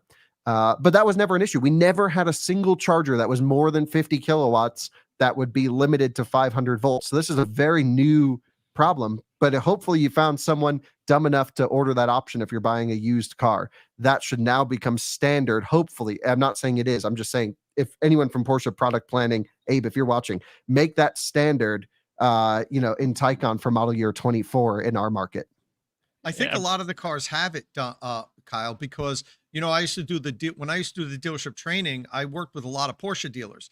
And a lot of the salespeople would tell me, "Oh, we automatically check that box when we're ordering cars," and we tell everybody, "Oh, you have to get it; you'll charge faster," because they didn't realize that it wouldn't charge faster because there wasn't equipment that could allow it to charge faster. So they didn't realize that, and I corrected them and said, "No, you're doing your customers a disservice." There's and there actually was, I think there was 6 chargers in the country at that point. because Porsche had them like located. They knew where they were. That could deliver more than 50 kilowatts with that system. I don't even know where they were, but they had them. They're like, no, there's actually a couple in this country. But in any event, I convinced them to stop doing it. And whenever people called me and asked me about configuring a Taycan, I would tell them, don't get the faster 400 volt onboard charger, because you're not onboard charger option, because you'll never be able to take advantage of it. Now, like, they're going to be calling me back like, dude, like, you screwed me. I got this car. It's only a couple of years old. Now I can't charge fast on Tesla. But that just shows you how fast tech is moving in this space, and how fast the industry is changing. Guys like Kyle and I that kind of, pride ourselves on knowing a lot about how to recommend people. Like, we're telling people something that was right a year ago, right, and now it's not the right decision to make. So, but any event, one thing I want to add about this announcement, I don't know if any of you guys noticed, but I was the only one to have this. I broke this story. Did you? Oh, really? I mean, Yes. it did. Oh, I did notice that. I noticed it was an Inside V's had the exclusive on it. Yeah. I didn't realize until last night you were the one that wrote it up. I was the first one to publish this article, because from what I understand, I was the only person Volkswagen told before they made the announcement. At least that's what they told me. And this stemmed from months of me talking to Volkswagen and telling them, you have to do this. You're going to do this. And at first, no, we're pretty, like Kyle was saying, we're in lockstep with CCS. It's a global standard and all this stuff. And I've had many conversations with people at Volkswagen. So finally, a couple of months ago, I found out that this was going to be announced now. And I convinced them to give me advance notice so I can have an article ready when the announcement goes live. So on 3:30, whatever day it was this week, Tuesday or Monday, Tuesday, I think. Volkswagen pushes the announcement, and my article goes out at 3:30, the only one, because I knew it was coming. But so that, rarely do I get an exclusive, but this time I did. That was the first article published on this thing. So, I think it's such a good thing that everyone's switching. Technically, we shouldn't call it NACS anymore. It's J3400. Yeah. I have the full standard. I have to read through it. I purchased it from SAE, as I do most things I'm interested in from them. And it's 44 pages long, which I was isn't literally terrible. just about to ask you guys, has anyone paid the $200 that I can save? And of course, Kyle's done it. So that's mega. Yeah, Thank you. I can't on air tell you I'll send it to you, but technically, no, I know you won't. as someone who helps us would for never our send it to company, you. I think it's a company license. I need to double check, but if it's an out of spec license, then yeah. But well, I do contribute to out of spec occasionally, and that would be I've been on the podcast a couple of times, and so I need to be up to speed. I'm just curious. So that's the fascinating timing. This was the 18th, and then what was it, the 19th or 20th? You just said for VW, which I mean, we say it all the time about the German OEMs doing everything by the book, over-engineering things sometimes, but it's why we love certain companies. And I'm entirely not surprised that this standard was published, and then VW said, "Now we can be public." I think it was independent. I really do. Do I you? don't. I do. Yeah. But it works out timing wise. Also, just a lesson: don't trust companies.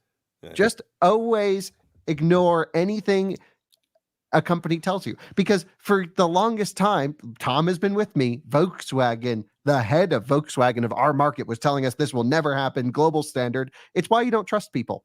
And so here's another case as to why you shouldn't trust Volkswagen, because they told us, by the way, for everyone thinks I'm sponsored by Volkswagen, I'm not. Anytime I review a car, they're paying Kyle. No, they lied to us. They did not tell us they were working on this, and now it's good.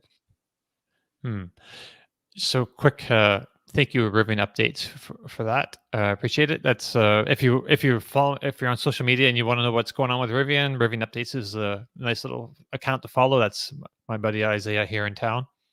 He's great. Thank you for that. So, Incidentally, I was talking to somebody recently who is not board level at Stellantis. I wish I knew people at that level. Holy moly. Close to board level.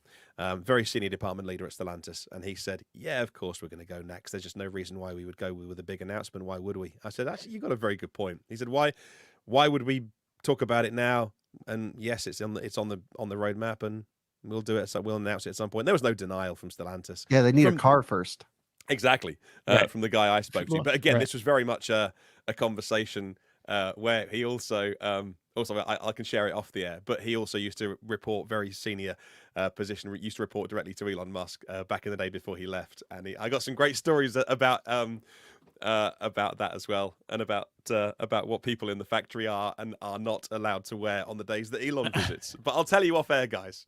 yellow, I believe, is a rumored thing That's about that. that's the rumor. That's the He's rumor. not a yeah.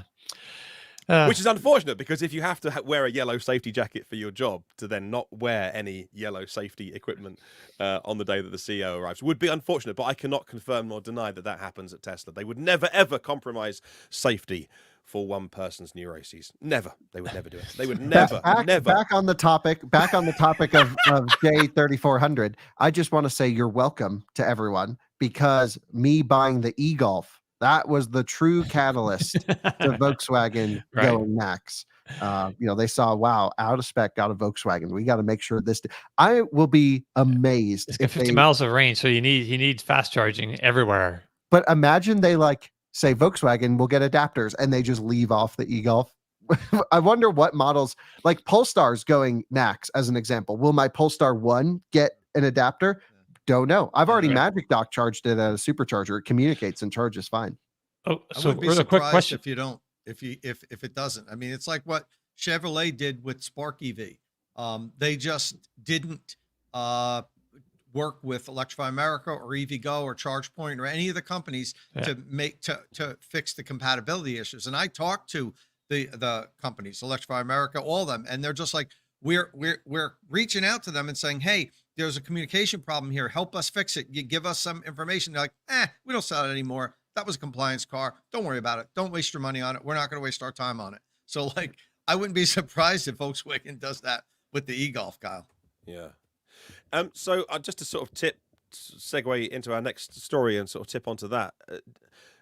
Interestingly, with Ford and GM saying February is when they get it, and Kyle, you were saying that you've got a theory about this staggered rollout. Is there more details yet on when our viewers and listeners can get the adapter? Has any of them talked, because I've missed a lot of the news this week, has anyone talked about this is when our store will go live, or this is when you can get it? Like the So practicalities. I have seen the adapter, and I've seen the spec sheet for the adapter. I, for the life of me, can't remember who showed it to me, so I hope I'm not getting anyone in trouble. Yep. Don't know production dates, but I do know someone who's working on the production line, or at least is involved with the production for that. But they can't tell me anything. And So they're all I don't coming know. from the same company, like the same supplier, isn't it? My understanding. Well, I don't know. I shouldn't say. Oh, okay. I don't. Okay. I really don't know. Okay. But it sounds like if they're going to get adapters soon, they're probably already in production. They may. Right, They're in a factory in China somewhere. So I think it's going to be US. US. Okay. So and are they Ford branded or Tesla branded or Tesla branded. Tesla's doing the Ah. adapters. That's because I knew that Tesla were supplying the other OEMs. Yeah, I don't know about exact Yeah. stamp on it, but Yeah. Tesla is, at least for the early automakers, they are doing the adapters. I heard some rumors just from attending Charin and some other things that perhaps Tesla ran out of their allotment for adapters, and they're working on a certification process, perhaps for a third party. We know Tom did this thing with this third party adapter. There's now 50,000 of them that all claim they can do NACS and CCS stuff out there. Half of them are going to be extremely dangerous and unsafe. And I urge you to, we're going to be getting into adapter safety and figure out a little test that we can make sure stuff's good. And there's a now consortium around adapters as part of in collaboration with SAE and IEEE and all these other folks involved. But it's February. That's awesome. So my understanding is Tesla is going to do a staggered thing where I heard a Tesla representative mention in a courtroom or in a pitch or something for planning that they're going to open it up. I don't know if it's going to be in order of when automakers joined. That kind of seems to fit with the press releases where Volkswagen's not getting it till 25 and the early ones are 24, late 24, early 25. Right. Yeah. Tesla rep at a planning commission meeting. Yes. And that's where she mentioned it's staggered and Ford and GM are first. Right. It also only seems fair, doesn't it, that Ford took not the risk, but they did. Ford stuck their neck out, and it only seems fair that Ford would be first. Yeah. And talking about, Kyle mentioned that I worked with a company. It was A to Z. I didn't work with them. They sent me one. I just got yesterday their production version. Okay. So basically, what I had last time was a prototype. It was kind of like something that was made in house so that they could test it and also work with some of the OEMs to say, hey, what do you like about this? What do you not like about it? Which they did. And the OEMs used it for a while and came back to A to Z and said, okay, if you want us to not tell people not to use this, I don't know if they'll officially endorse it, but if you want us to not say don't use that, you have to do this, this, and this. And what they did was they took all that information, they made changes. This has a lot of updates over what my original one has. I'm going to be doing a video. The face of it? What's that? Can I see the CCS side? So those are exposed screws where a user could open it up, right? On this front side, there are 2 screws. Yes. I wonder why they wouldn't just mold that so it's not user, it can't tamper with it. Yeah, it's got to be tamper proof. So let me follow up. I'm going to be doing a video on this soon, an interview, and I'm going to be asking a bunch of questions. So there's a question right there that I was already going to ask, but if anybody else has other questions, leave them in the comment stream here. And I'm going to have the CEO of A to Z on, and I told him it's just going to be me badgering you on safety and why should people feel comfortable buying this. But do we trust the CEO of a company to explain their safety? I don't want to be, first of all, this company's annoying because they were really, honestly, social media rude to us for giving questions about their adapters. So first of all, I don't have a good impression of them. And secondly, do we trust the CEO of a company to be honest about their product? Shouldn't we have a third-party independent person who's tested the adapter like yourself and done temperature monitoring and drop tests and, understand how the internals work rather than just relying on some figurehead of a company to talk? This is not just for A to Z. This is for every adapter company. Yes, we should. And I did a whole video on adapter safety back, a couple of months ago. The problem is, Kyle, at this point in time, we don't have a governing body that does this with this. We have an outline of what should be done. I think by UL, somebody produced a white sheet on what should be done. And I know that A to Z took that white sheet and followed that protocol. Did they follow it to the T? We don't know. It hasn't been tested. But none of them that are coming out now, and as you mentioned, are going to be tested. I'm not endorsing this over the other thing, but it's a topic that I think people want information on. So I agreed to have him on again, and ask him a whole bunch of questions about it. But what I will tell you is he has worked with other OEMs. Okay. The problem is, and everybody says, well, I want to know who, and I want to know what they say. He's got NDAs with all these companies, and that's typical in this industry. And he has offered to send me copies of, as long as I sign an NDA with him, copies of what he has, the back and forth with these major companies and what they've said to him as far as like, did they approve it? Is it okay now? Is it at a point where they don't mind if their customers use it?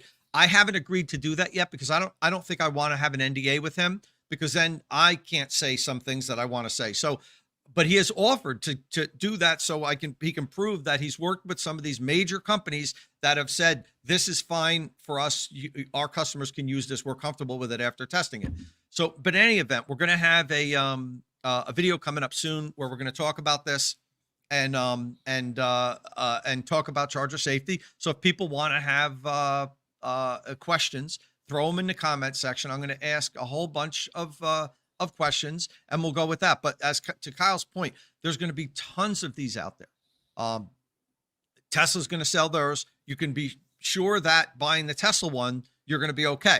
Let's see what the price point comes in with the different ones. But if you have these established companies saying that they're okay with this one or that one, I think that you could feel comfortable that the company has tested it. If Ford says, yeah, we don't have a problem with you using this, or another company says, there's a few out there that we endorse that you can buy, I don't see a problem with that. But I think there's going to be a testing body at some point. We just don't have one yet. Yeah, and it's starting up now, and it was a big topic at Charn this year. But I think what could work for adapters, perhaps for whatever approved ones, whatever standard, is how like Apple has their like MiFi, whatever like little chip in here that says it's from a certified, third party or whatever it is to work. Yes, it will require some updates on chargers, and I'm not really sure there's a way to implement it because right now adapters are just completely passive in terms of communication. But if there was ever a way to implement something like that, which there may not be for existing infrastructure, that makes a lot of sense. But I think it's also important to caution that the safest adapter is no adapter. Every adapter will have inherent flaws in it, and it's going to be truly a disaster in the years to come. The whole NACS movement that we push so hard for is going to cause backlash in terms of safety and with adapters. There's no way around it. And especially as your adapter may work great on day one and it may suck on day 7,000 when you've cycled that thing a million times. And it's going to be a little bit of Wild West. And the problem is it's almost like not going to ever go away because we have hundreds of thousands, maybe millions of cars on the road that are going to need adapters. And until someone offers a easy charge port swap that becomes mandatory at some point in the future to keep these cars on the road, adapters will be a thing and it will be dangerous. There's no way around it, sadly. The only thing, and I don't disagree with that, but the one thing I will say is a lot of people aren't going to use them often. It's not like this is your home charging solution where every day you use it. Like, for instance, myself, I would use this 5-6 times a year. Kyle uses it 5 or 6 times a week. When you're driving California to Colorado to Florida to Texas. I've fried 2 Tesla adapters, completely fried. Yeah. So, I mean, that just goes to show you how much he drives. But for the average person on a, that does long road trips a few times a year, I'm certainly not advocating for buying something that's not safe. I think the ones that are relatively well engineered, if not perfect, will give you many years of use. But the problem is, how do you distinguish between the ones that are pretty well engineered and the really bad ones? You have to, that's going to be difficult. And I think people like Kyle and myself that are going to be out there talking about these, making videos about them, doing the best that we can to help guide people in the right direction is going to be important, because it's just like charging equipment. People don't know what to buy, and they go to Amazon, and I've said this a million times, and they click on, a charger and then sort by lowest price. That's the worst thing you could do. And for these, it's going to be even worse. I mean, the other way around, the CCS to Tesla adapters, you can buy some of them online for like $100, and they're from these no-name brands that never came out there. If Kyle melted 2 good Tesla adapters, you know how he'd be on his 15th by now if he bought one of those crappy ones. So I know Kyle and I for sure, there'll be other people are going to be out there trying to help you guys sort through this. I will have a video up shortly after the new year, and I'm going to hit him with as many tough questions as I can. That's the best I can do. I'm not, I test chargers in here, but I'm not sophisticated enough to take this thing apart and really tell you if it should be certified safe. But we'll use the crap out of them and we'll try to break them. And that's really all we can do. Yeah, tell him to send us one if he wants to work with us. We'd love to at least try it out. And I tried an adapter on my car. Company was so confident. They sent me one. It literally like burnt my hand while I was unplugging it. They're like, "Oh, we got an updated part." Yeah. And then it was even worse. And I'm like, "What are you doing?" That's like these charging companies that they're like asking for it when they send me their chargers. And I open the box and I'm like, "Oh, this thing's going to be hard." By the way, and I've segue, I know we're running late here today, but we'll give them a little bonus because it's a holiday. Since you're talking about that, Kyle, about, getting surprised. So Autel sent me their latest charger. I like Autel. Autel has a really good line of chargers. One of the things that I was really disappointed in last time was their cable. It was the worst cold weather cable I ever tested. It was hilarious. If you watch the video, it was like a frozen garden hose.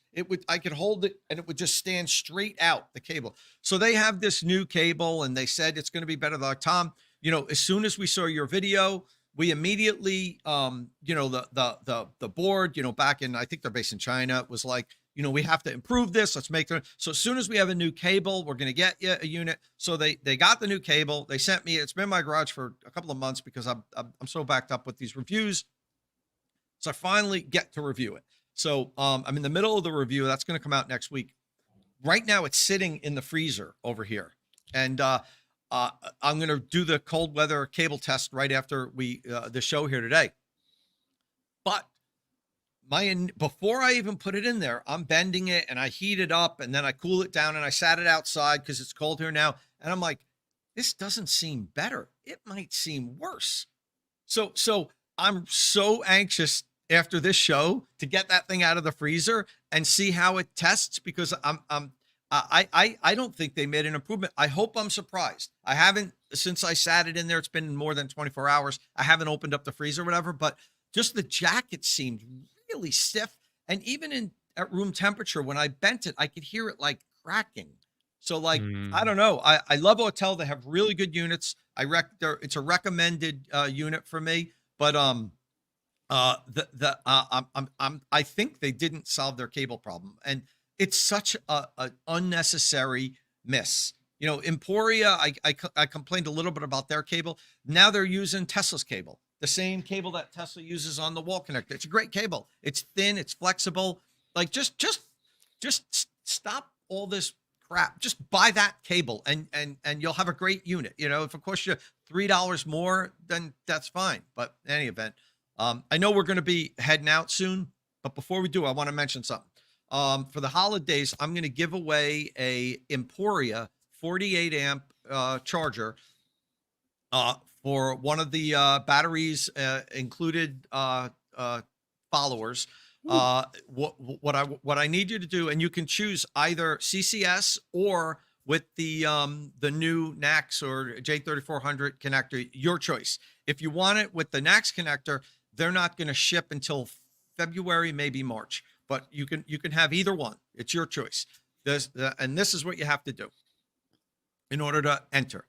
You have to send me an email at with Emporia charger giveaway in the title to evstateofcharge@gmail.com. So it's evstateofcharge@gmail.com, and take a screenshot of you following when you follow batteries included, take a screenshot of that, put the screenshot in, and give me a short description or explanation of why you need a charger. So I want to hear what your situation is and why you want a charger, with the screenshot that you're subscribed to batteries included. And sometime in January, I'll announce the winner on the show. You'll give me your address and we'll ship it out to you. So to be clear, which like a social media platform or on YouTube, the subscribing to us, what exactly? Here on YouTube. Yeah. Okay. Well, it would benefit if you showed us you're subscribed to as many social media things you want. So take Yeah. as many screenshots as you want. That might influence the our decision to select you as the winner.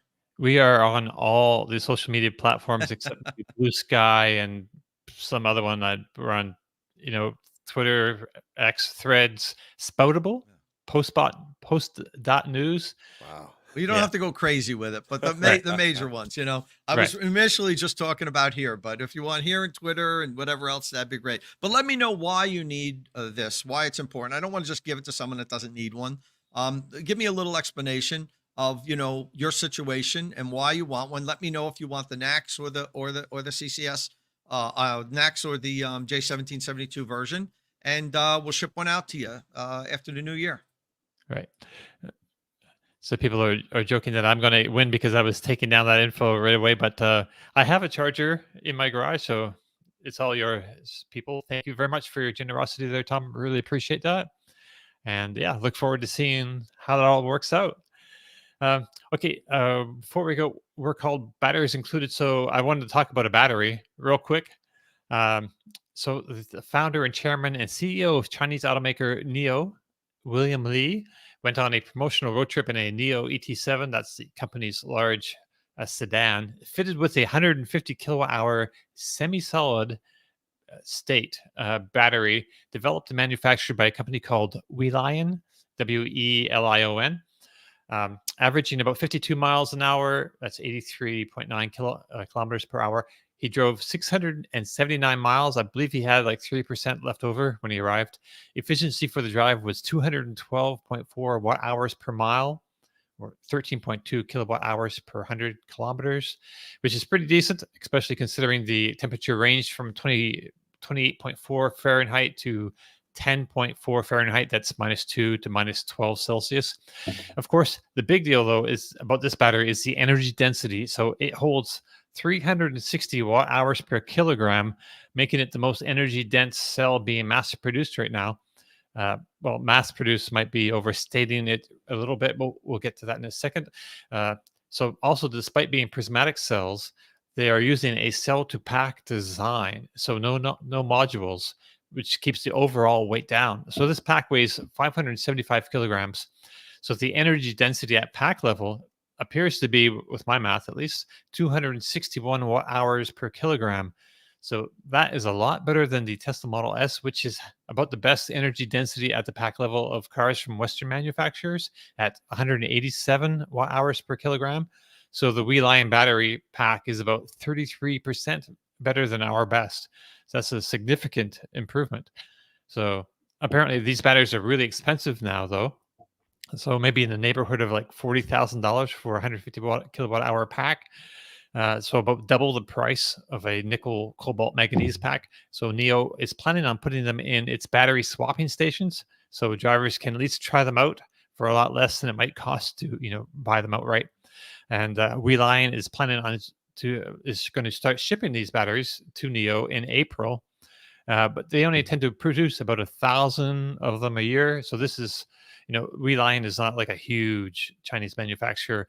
This deal might raise their profile by quite a bit, actually. And, there could be a lot of growth in the future for them. I don't know. 360 watt hours per kilogram is a great gravimetric density for cells. So it's like they say, it's semi-solid state. It's not necessarily solid state. And we've seen some bigger numbers for future product, but this is like basically here now. So I don't know. Real quick, Tom, are we in trouble here? No, we don't have batteries advanced like this. So when you mean we, you mean you and me? Like we, the North I'm American. not selling batteries. I'm not in competition with them. North American automakers. Well, we don't make and batteries here now anyway.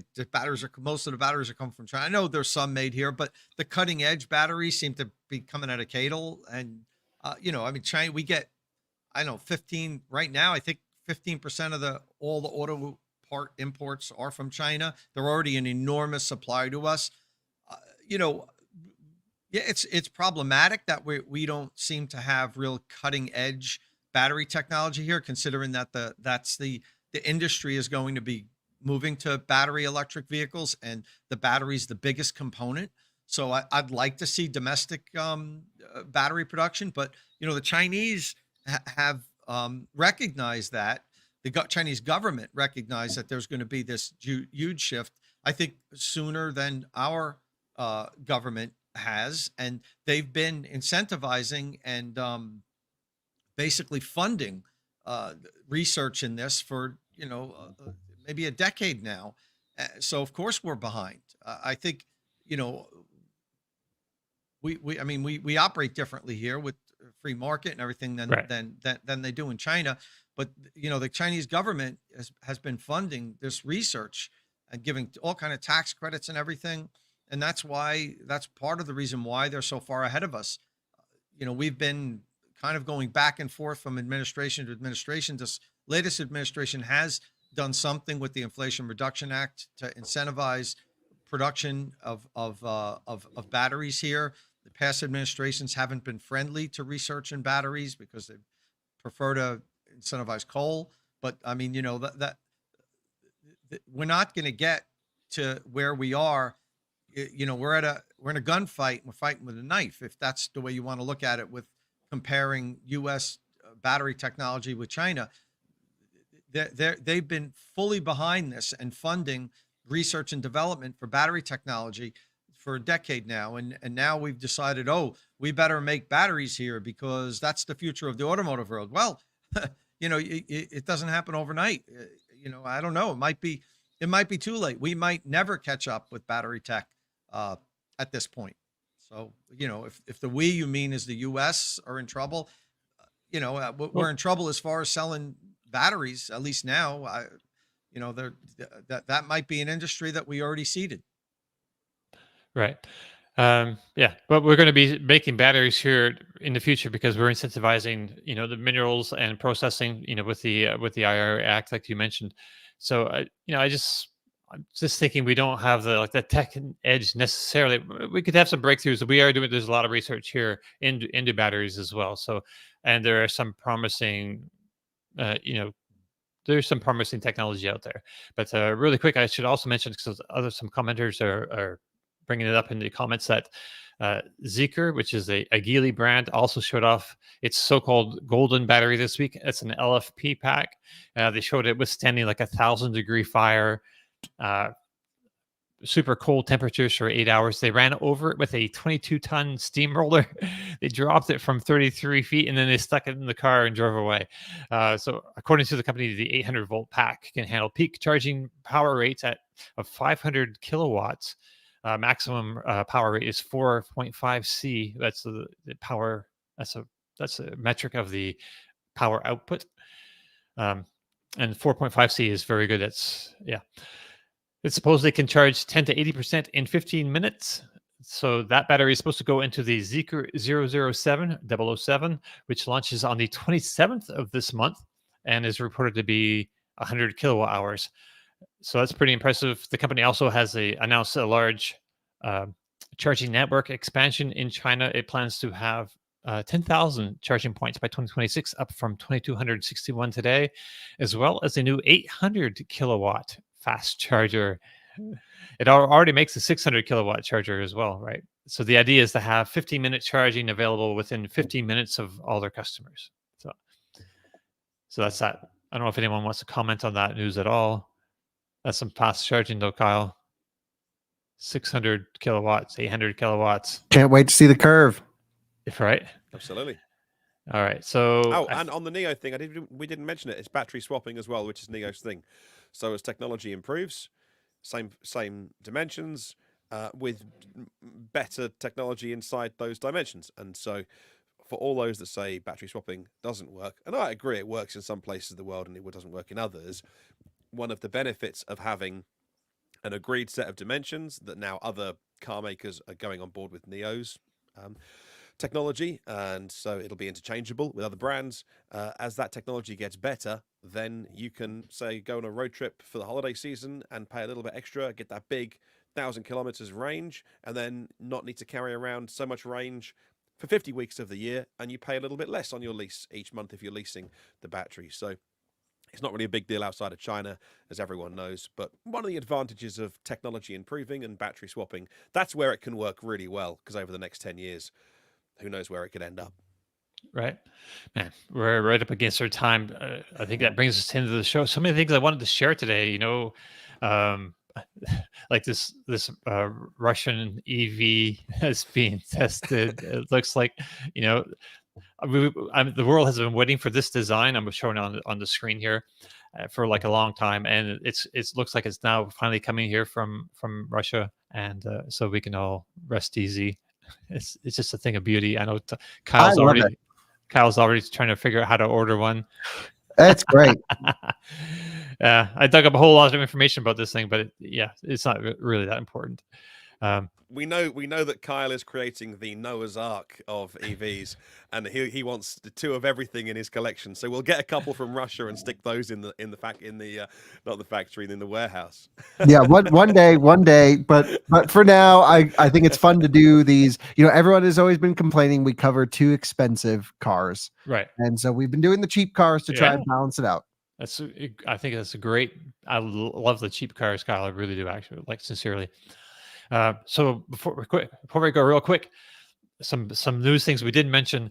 The 2025 Ramcharger 1500 has 141 miles of EV range. VinFast VF9 will be a little less expensive than expected. Tesla has confirmed it's working on wireless EV chargers. Don't make plans to drive your Cybertruck across the ocean, people. Elon Musk was saying it might go 100 meters on water if they sell some sort of kit. I don't know. Don't do any of that. But did you hear it has a pressurized pack? I did. Yes, that's really cool. Sort of, except some people are saying, well, why don't we just seal it properly so we don't need to pressure it?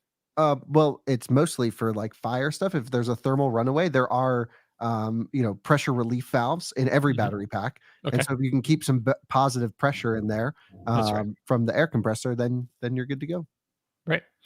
Yeah, so it could work as far as the battery. There might not be water ingress into the battery, which would be great because that would kill the car and you'd probably sink and drown. But well, no, you just keep the window down and then crawl out. Let's not jump to the worst. You're not going to just die if you drive in water. I always think the worst thing. If I have a cough, I'm going to be dead tomorrow and in the ground. So my mind's always going to the worst possible. What's going on with our fast charger? We are in the process of selecting an electrician to install it. We've had quotes anywhere as high as I don't even know. It could be quite expensive or quite cheap. I don't know if like cheap means bad quality or expensive. I mean, don't know. So we're in that world right now of taking bids. All right. Very exciting. So that brings us to the end of our show. Merry Christmas, happy holidays, everybody. If you have any questions or comments, please leave them below or get in touch with us on the social media platform of your choice. Don't forget, if you like the show, please give us a thumbs up. Click subscribe, tap that bell icon for notifications. Thank you all again for joining us. It's been great hanging out with you this morning. We'll see you all again very soon. Ciao. Happy holidays, everyone.